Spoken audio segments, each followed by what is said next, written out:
free at last. The Guantanamo Four are finally on their way to the homes and families they've longed for during their 3 years in captivity. 27 hours after arriving on British soil, Mohsen Beg, Feroz Abassa, Richard Belmar and Martin Mubanga were released without charge after interrogation by anti-terrorist officers. Lawyers say the men were tortured inside Guantanamo Bay and now free are struggling to adjust to normal life. The four are set to sue the US government for what campaigners are calling one of the biggest human rights abuses ever.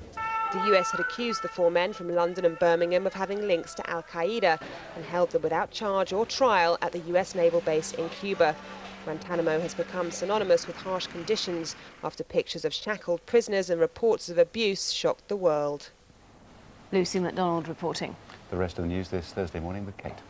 Thanks very much indeed. Good morning to you. It is, as you've been hearing, Holocaust Memorial Day today, exactly 60 years after the liberation of the Nazi death camp at Auschwitz. The Queen and Tony Blair will attend commemoration ceremonies here in London. Richard Gaisford is at St James's Palace. What's happening in Britain today, Richard? Well, this is where it all starts today, with the Queen hosting a private gathering, Kate, of survivors who are mostly living in the UK. They'll come together to share their thoughts and memories and share them with the Queen as well before going down the road to the big commemoration at the Palace of Westminster. They'll gather in the ancient Westminster Hall, and the Queen will lead the survivors by lighting the first of 60 candles to commemorate this, the 60th anniversary. She'll then be led back to her seat by Gina Turgel. She's 81 years old, and miraculously she survived the gas chambers at Auschwitz. The poison was released, but it didn't go off for some reason, and she survived. The Duke will be accompanied to his seat by Charles Salt, an 87-year-old former soldier who was at Belsen at the liberation of that camp. Lots of other things happening up and down the country, of course, dozens of events, small ones and large ones like this. And of course, schools will also be remembering the Holocaust victims and the lessons that can be learnt. Thanks very much indeed, Richard. In a few hours' time, the Howard Shipman inquiry will reveal whether the GP killed another 137 patients while he was a junior doctor at a hospital in West Yorkshire. Shipman, who committed suicide in prison, was found guilty of 15 murders, but the inquiry has already concluded that he'd probably killed 215 of his patients after he opened his general practice in Hyde. 4 men are in hospital this morning, one in a serious condition after a series of random knife attacks in Scotland. The attacker struck in Paisley in Renfrewshire in the space of an hour and a quarter. Police say they're searching for a man in his mid-20s who was wearing a bomber jacket. A suicidal man is facing multiple murder charges this morning after police arrested him in connection with a horrific train crash in California. It's believed Juan Manuel Alvarez was attempting to kill himself by parking his car on the tracks.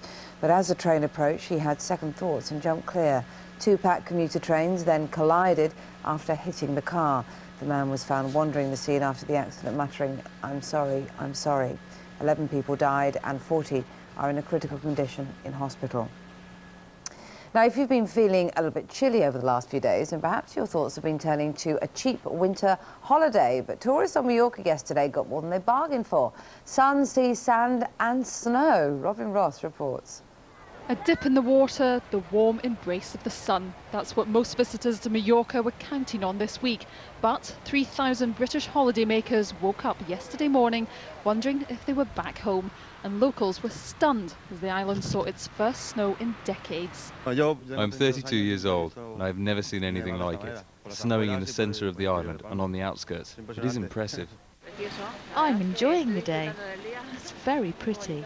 With temperatures dropping to 7 below, this was the worst blizzard to hit the island in 80 years. Northern Spain had its problems too, but unlike tiny Mallorca, they had plenty of snowplows to handle the conditions.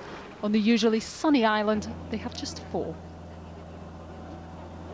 0 dear, 6:06, more news in half of that. Now back to Penny and Andrew. Thank you very much indeed. Let's have a look at the front pages this morning, and I'll start with the Sun. Actually, which one? Yes, I'll go over here. It says passport to murder here. Apparently dozens of Albanian killers, it says, are running mafia-style gangs in our towns and cities after establishing new identities with forged UK passports. And lots more information on the inside there. Daily Mail, why can't we kick this man out of Britain? His name is Abu Qatada, Osama bin Laden's ambassador in Europe, says the Mail. And in the Daily Express, it says police drivers kill 30 people a year. Daily Express investigation. All the broadsheets on different stories. That's the front page of the FT. Gordon Brown warned over an £11 billion gap. Taxes presumably would have to go up to cover that. The Guardian, freed Britons sent home. That's the Guantanamo 4. The Daily Telegraph story there, UK terror suspects can be confined, saying that even if the terrorist suspects haven't been charged, they could be put under house arrest or have their movements controlled by the Home Secretary. That was revealed yesterday. And the Independent and the Times both go on Holocaust Day. The shadow of Auschwitz, that's the Independent. And the Times, haunted by my father, the camp commandant. This is the voice of the daughter of one of Nazi Germany's most savage camp commandant. She says, I've never in my life known someone so loved, so hated and so feared. Well, it was on this day 60 years ago, the 27th of January 1945, that Russia's Red Army finally liberated those still alive behind the barbed wire of the worst Nazi death camp. Auschwitz was one of 6 Nazi death camps dedicated to killing on an industrial scale, part of Hitler's final solution. Sue Jameson reports now on why the name Auschwitz will strike fear and loathing into the hearts of mankind for the rest of time. Even in their darkest imaginings and the darkest hours, few of the hundreds of thousands of innocents who came here can have imagined the hell on earth that was Auschwitz. 1,100,000 people died, more than Britain and the United States lost together in the whole war. They were met with music, a railway terminus with a timetable, signs and even a painted clock on the wall. They were led through an orchard to buildings with window boxes. And then the unlucky, or maybe the lucky ones, were told to remove their clothes and take a shower, which was the last thing they ever did.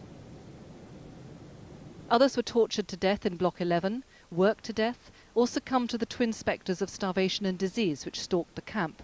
In the train when I arrived, 22nd September 43, we were 1,451 persons.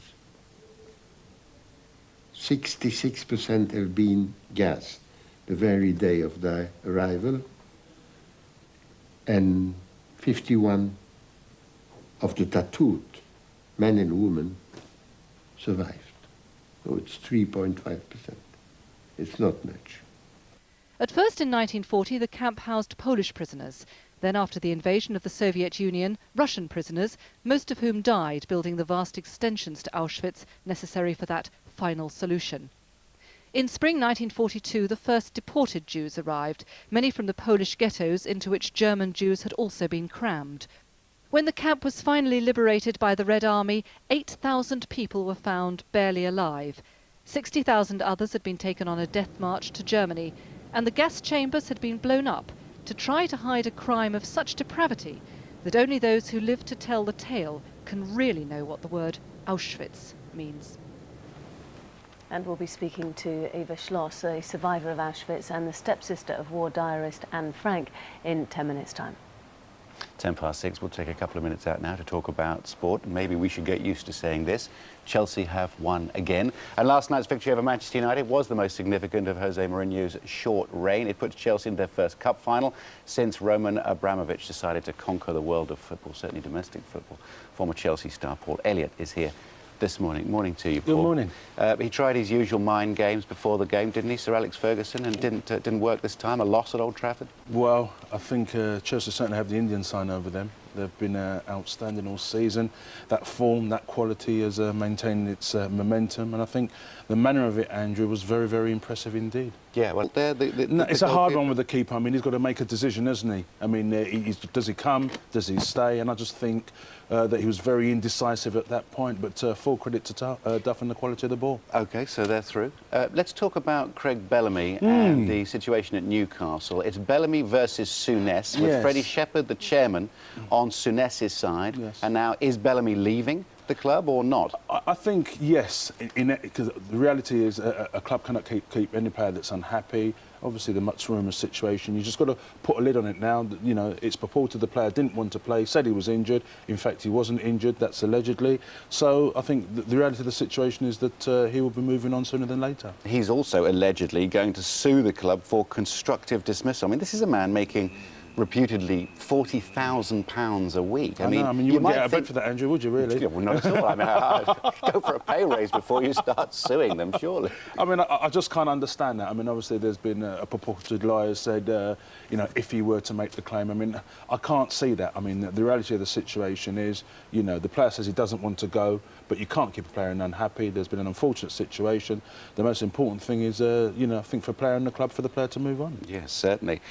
More embarrassment for the FA this morning. They've got a DVD out called The Pride of the Nation. Yes. It's a 30-minute DVD, and it doesn't feature a single black player. My understanding, Paul, was that they had 30 players featured, and they cut it down for a 30-minute show.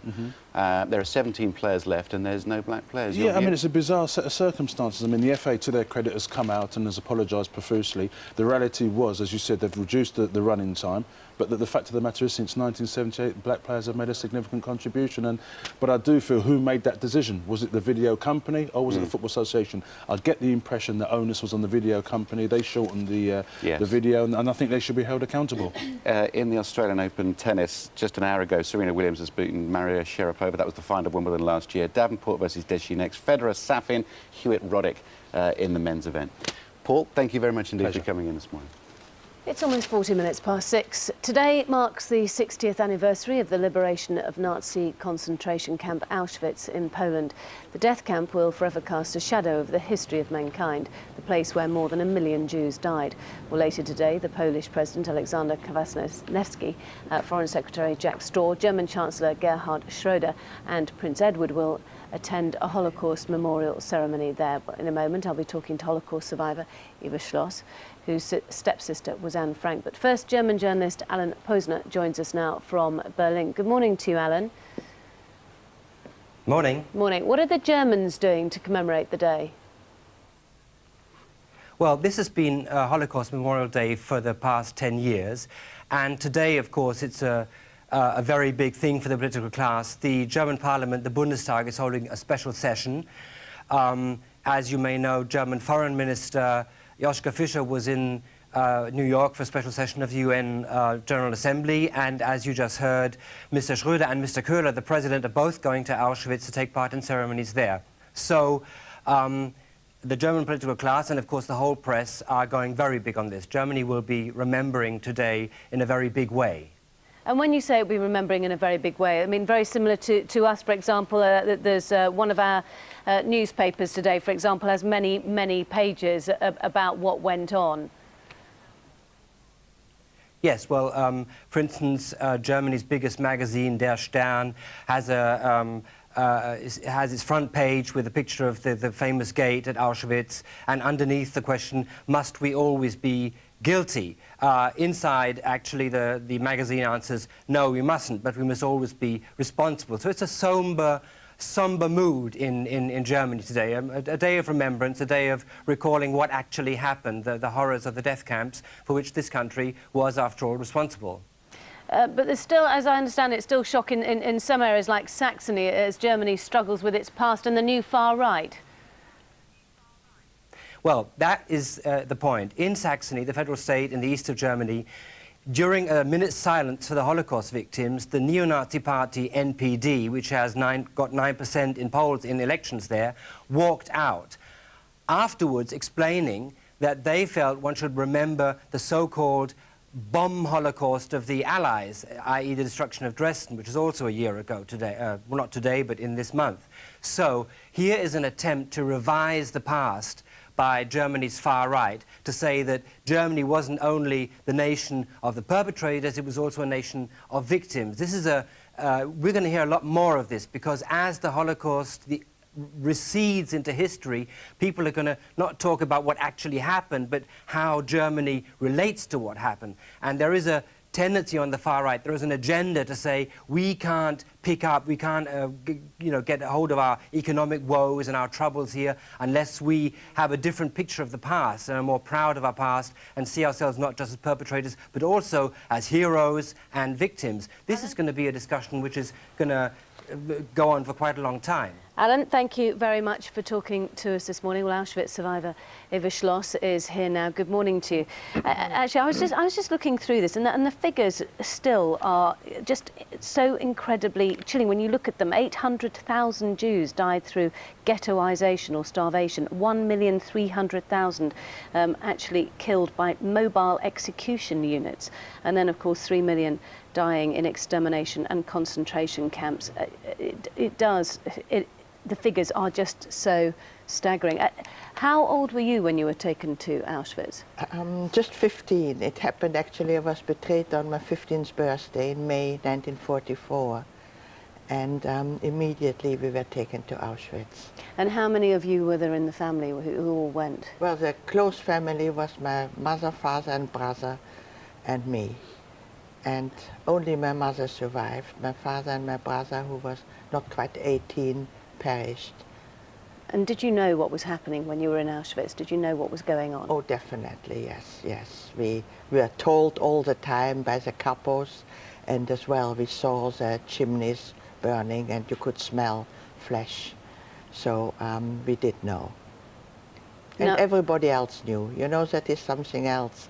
People say they didn't know what was going on, but it was well known. War diarist Anne Frank was your stepsister, as I understand it. Well, that's right. After the war in 1953, my mother married Anne's father, Otto Frank. So he became my stepfather. And you knew Anne Frank when you were growing up? Yes, we were both 11 years old when we came to when I came to Holland. And I met her in Amsterdam. We lived opposite each other. And we were playmates. But she went to Belsen and she died in... No, they actually were betrayed and all went to Auschwitz. But then the two girls were taken to Belsen. And that was a tragedy, really, because we were liberated, thank God, on 27th of January by the Russians. And they were in Germany and had to wait for the Allies to come. And that was just too late. If the Russians wouldn't have come at that time in January, I would certainly not have survived.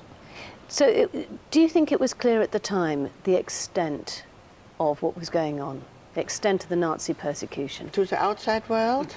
No, I don't think so. I mean, people knew that it existed, but they didn't realize how the numbers and how terrible it was. Even we, being inside, we knew, but we pretended it's not happening. It's such a horrible thought that people just don't want to make it true.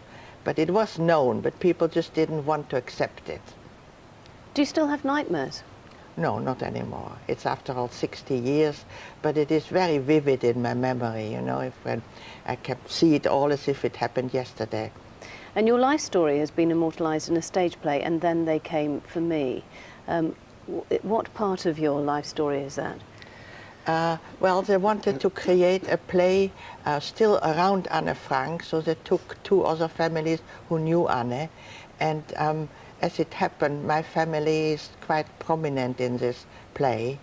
And that's why I find it, for me, very important to tell the story. And, you know, Anne Frank lives on in everybody's, everybody remembers her.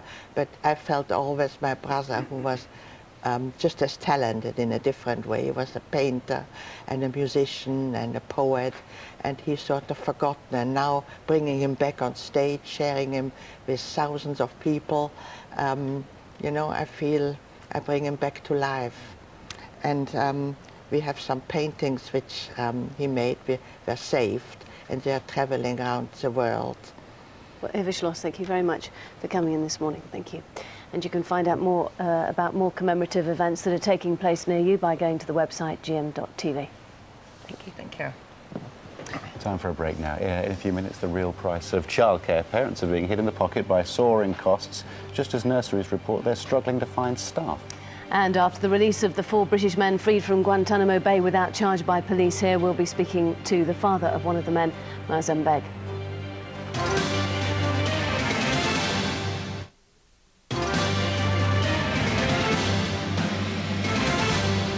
6:23, you're with the news air here on GMTV. Now, many of us parents know only too well how expensive good childcare is. According to a new report published today, nursery costs have soared as much as 17% in some areas over the past year.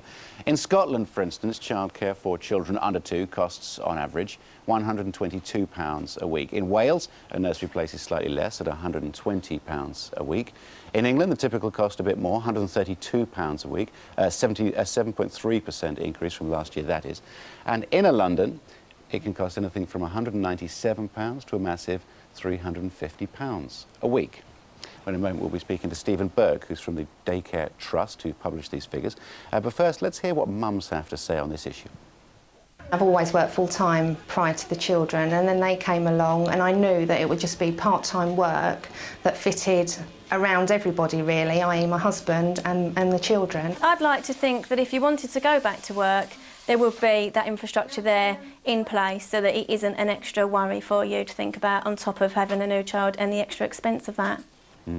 With me now, Stephen Burke from the Daycare Trust. Stephen, good morning to you. Good morning. Childcare costs have risen very, very dramatically indeed in the last 12 months. How come? Well, a number of reasons, but at the moment there's still a shortage of childcare places in this country as demand is outstripping supply, so that's pushing up prices. But the key issue, as you said in your introduction, is that good quality childcare simply doesn't come cheap.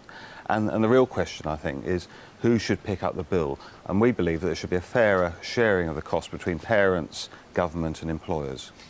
Isn't the heart of this matter that we should be looking to make it, should we be looking to make it easier for two parents who choose to have children, to have those children, let's not call it farmed out, but taken care of while they're working? Is this where we're aiming? Are we encouraging too much parents to allow other people to raise their children? Well, there are two issues here. The issue is about giving parents real choices. And the parents in your video just now said they want choices. They want the choice to be able to go back to work or to stay at home with their children. But it's also about giving children the best start in life. And we know that quality childcare has huge benefits for children in their earliest years. And the best childcare comes from parents, which is the point I'm trying to make, delicately, is which direction should we be pushing in at the moment? If you're going to have children, isn't it best that one of the parents looks after those children? Well, what we're seeing at the moment, the government is extending maternity leave, so parents have that choice in the first year of a child's life, which is absolutely crucial, that they build the bond between child and parent in the first 12 months of the child's life, and then giving parents a choice after that to return to work. But it is about choices for parents. And what do you make of the policies of this government so far and the proposals ahead of an election of the Tories? Well, the government's come a huge way in the last 7 years. We now have a 10-year strategy for childcare. And the good news, really, in terms of childcare costs, is that the government from April is introducing 3 new measures. First of all, extending the tax credit, so more help for families on lower and middle incomes. Introducing new tax breaks from April as well, which will help those parents who get help from their employers through childcare vouchers. And in London, where the costs are particularly high, the Mayor of London is introducing a new scheme to help parents on lower incomes pay for childcare. Yeah, all this low-income sort of talk. Okay, let's talk about au pairs and nannies. What about help in that regard as well? Because there's a whole load of people in this country who use nannies and au pairs. And what about grandparents and family members as well? Where's their help? Well, the new tax breaks coming in from April will help parents who use au pairs and nannies, providing that they are approved. They have to go through an approval scheme. Is that realistic? That is realistic. It's simply about first aid certificate, it's about some basic training, and it's about having a police check. And you think that's realistic? That's realistic for nannies. That will give parents up to just over £2,000 a year extra help with the cost of childcare. OK, it's fascinating stuff. Thank you very much indeed, Stephen Burke. The time is 27 minutes past 6. Still to come, live to Poland as the world remembers the victims of the deadliest Nazi camp, Auschwitz. But first, the weather this morning with Claire. GMTV weather, sponsored by Tops Tiles. Brightening homes, whatever the weather. Now, hello, good morning. Would you believe it? In Mallorca at the moment, they're swapping flip-flops for snow boots. It's the worst snow in 80 years. It's happened over the last few days. The reason why, a cold plunge of Arctic air from the north. But look at this. It looks more like Aviemore, to be honest, than Palma.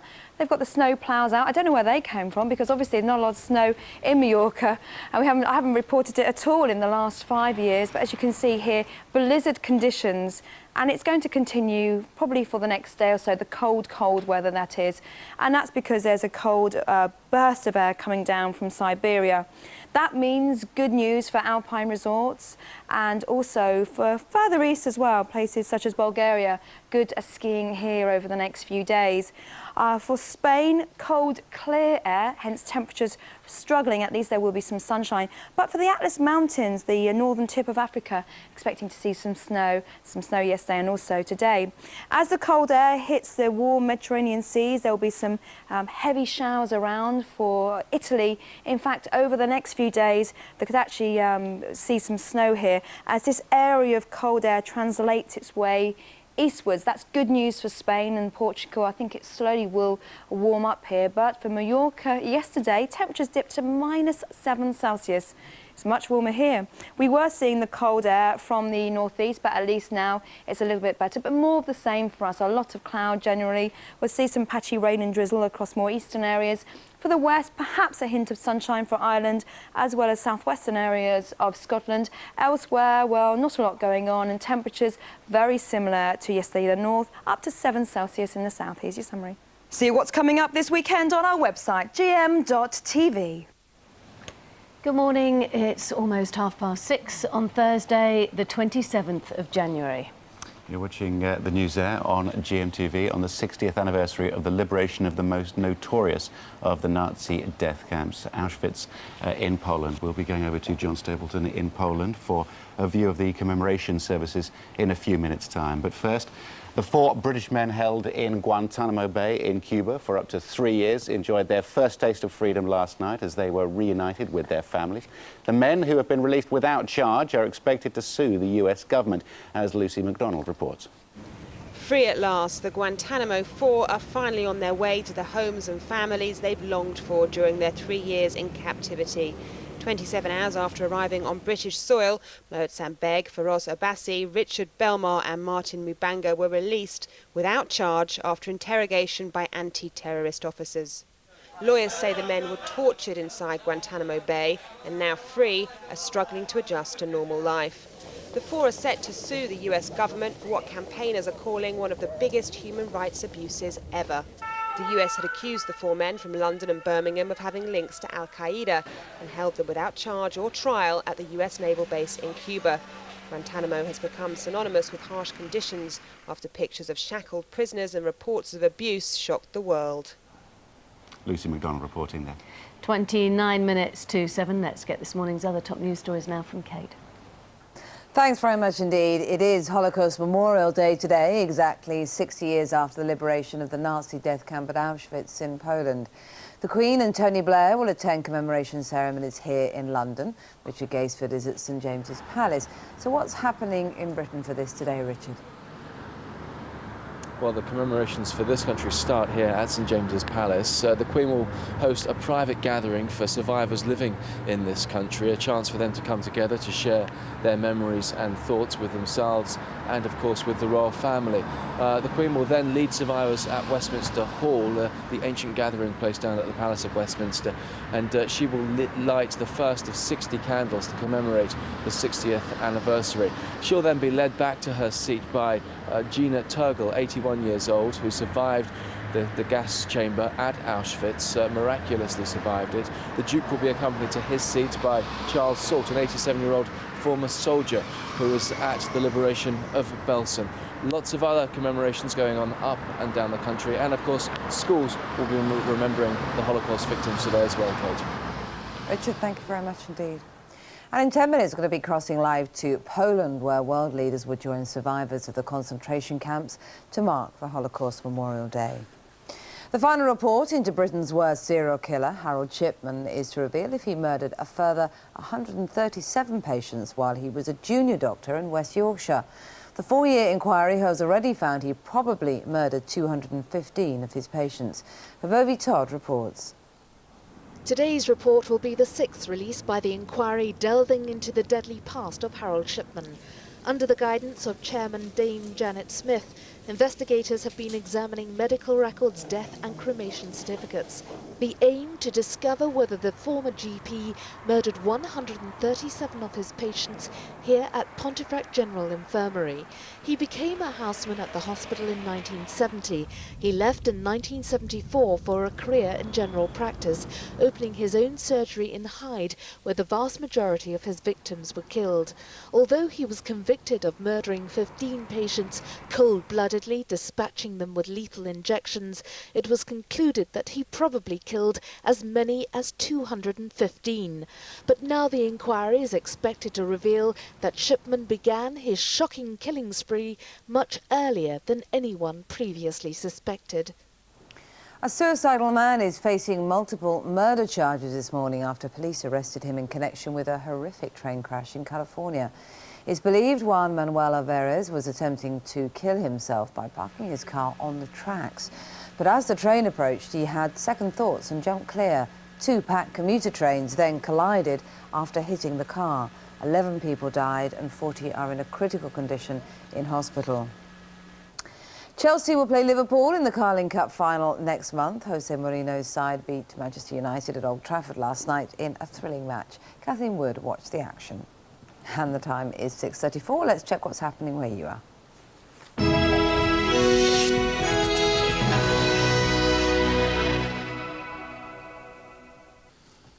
Hello there, very good morning to you. The inquiry into serial killer Harold Shipman will publish its final report this morning.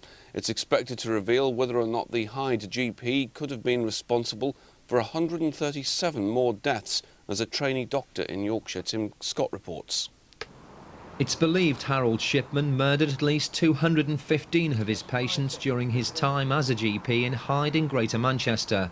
The inquiry will today publish its final report and rule on whether Shipman had any hand in the deaths of 137 patients during his time as a trainee doctor at Pontefract General Infirmary in Yorkshire in the 70s. That's highly likely, according to the police officer who led the investigation into Shipman.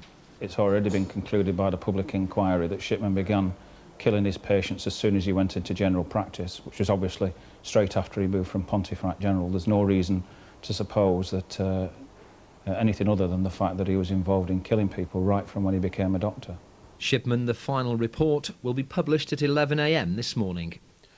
Britain's first ever legal red light district for prostitutes in Liverpool has moved a step closer. Councillors voted in favour last night of asking the government to give the go-ahead for an organised prostitution zone in the city, but a final decision from the Home Office won't be made until after the next general election. A teenage boy from Merseyside who admitted killing a van driver by dropping a car battery off a road bridge will be sentenced today. Christopher McCaffrey from Morton in Wirral died when the battery hit his windscreen on the New Ferry bypass last June. The 16-year-old boy pleaded guilty to manslaughter and will be sentenced at Liverpool Crown Court. Today is National Holocaust Memorial Day, when the country remembers the millions of mainly Jews who were killed by Hitler's Nazis during the Second World War. Chaim Fester from Manchester is one of those survivors who will meet the Queen later as part of the official commemoration. This year marks the 60th anniversary of the liberation of Auschwitz concentration camp, where Mr. Fester was imprisoned. In last night's football, Chelsea beat Manchester United 2-1 in the semi-final of the Carling Cup at Old Trafford. I'm back at 7:05, next the weather.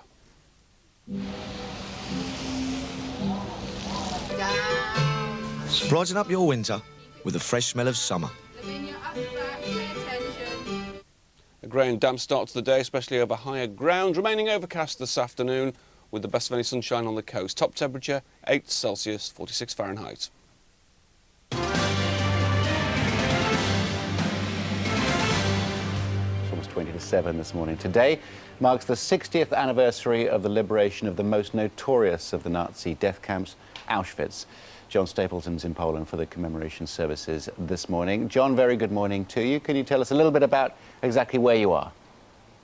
Good morning to you, Andrew. Yes, I'm in the beautiful city of Krakow, across the river from that fabulous building known as the Valve. 500 years of history there, the home of monarchs for 500 years, the place where they held coronations, and the final resting place, too, for many monarchs here in Poland. And at one stage, the political and cultural capital of this lovely country, too. So a gorgeous building in what I have to tell you is a lovely, lovely city, Andrew. Yes, John. Memorials marking the Holocaust taking place there then, and at Auschwitz as well.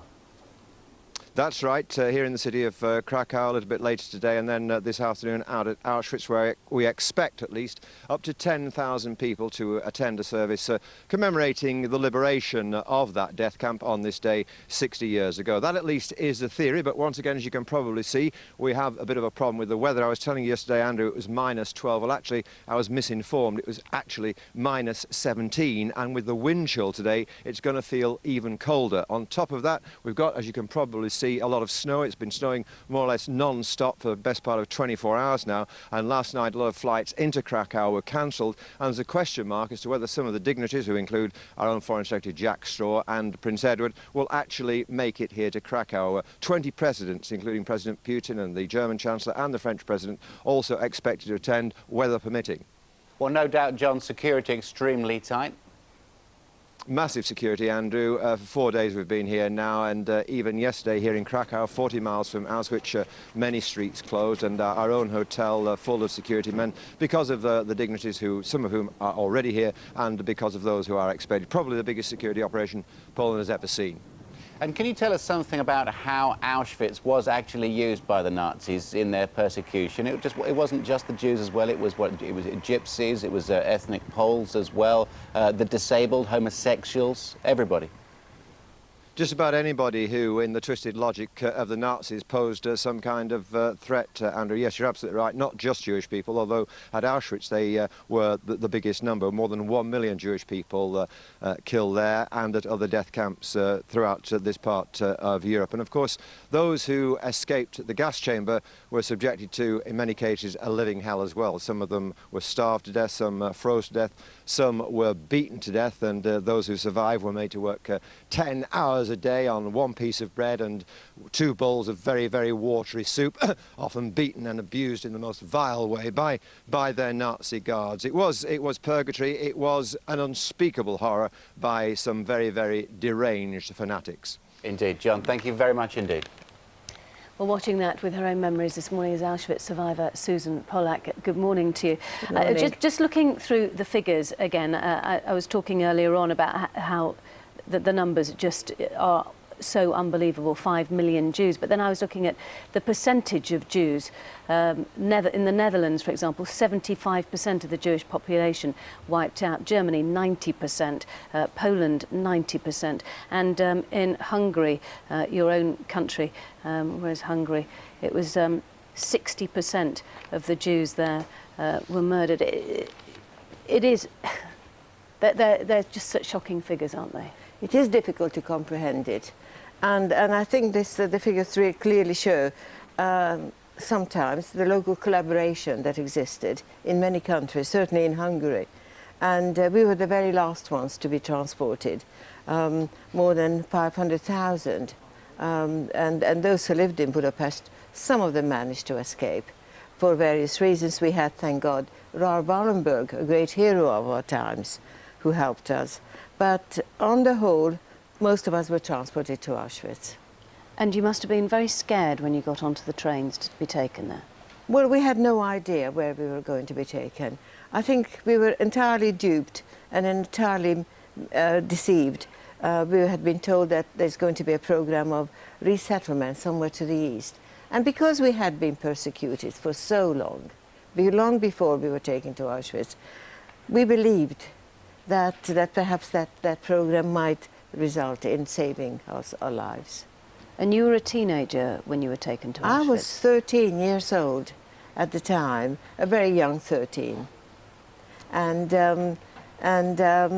before we were taken away, my father, together with all the other men, had been taken away. So we were defenseless. Not that we lived in a gun culture, but we were left entirely to our own devices. And what were your feelings when you first saw Auschwitz?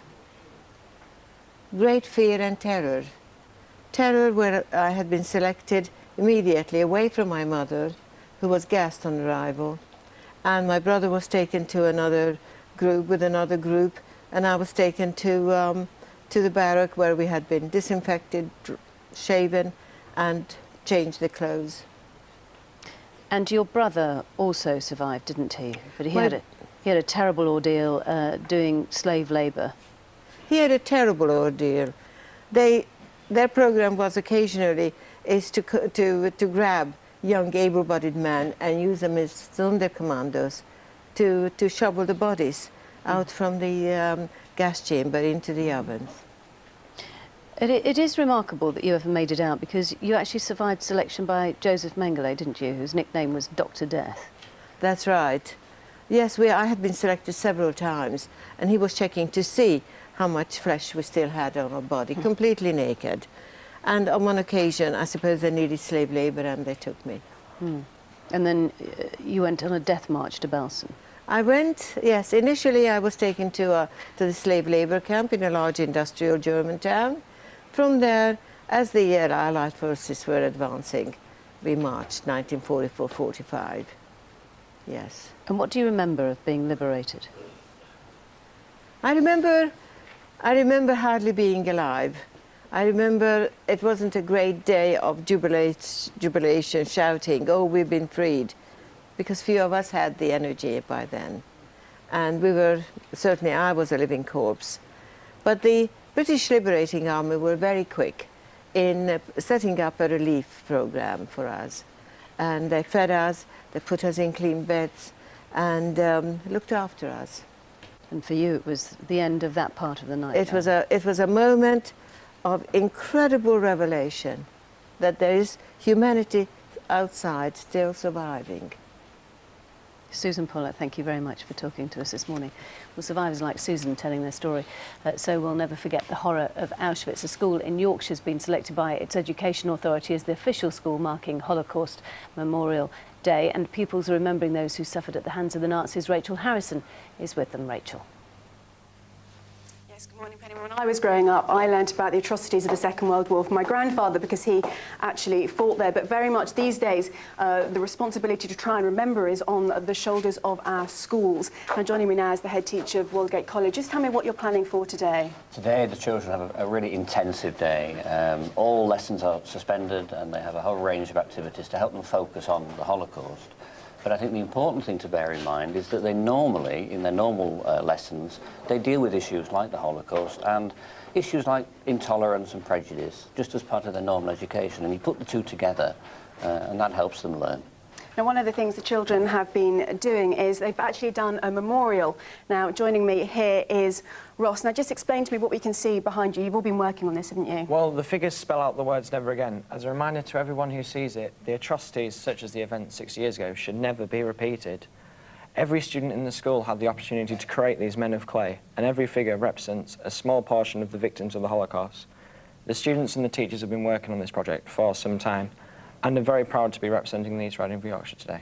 And tonight there's going to be a special drama production in one of the college halls. Jordan's taking part in that. What do you think, 60 years on, we can learn from the Holocaust? Well, I think it's really important to have respect for those who die as a consequence of war, but especially the innocent civilians who get caught up in all the fighting. And that's the Second World War is a really good example of that, because it's an awful genocide, and that's why we're remembering it today. Now, one of the themes for this year's Memorial Day is to look to the future, but they stress very much that we should remember and never forget. Back to you.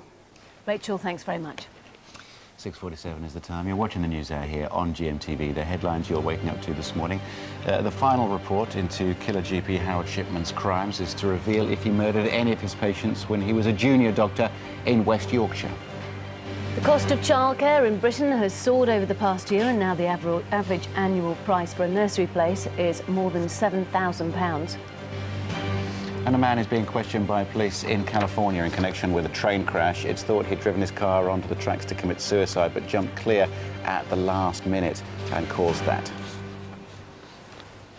Well, back now to our main news story this morning. 4 Britons detained at Guantanamo Bay in Cuba are enjoying their first taste of freedom after they were released without charge last night. They'd been questioned since their arrival in the United Kingdom by anti-terrorism police.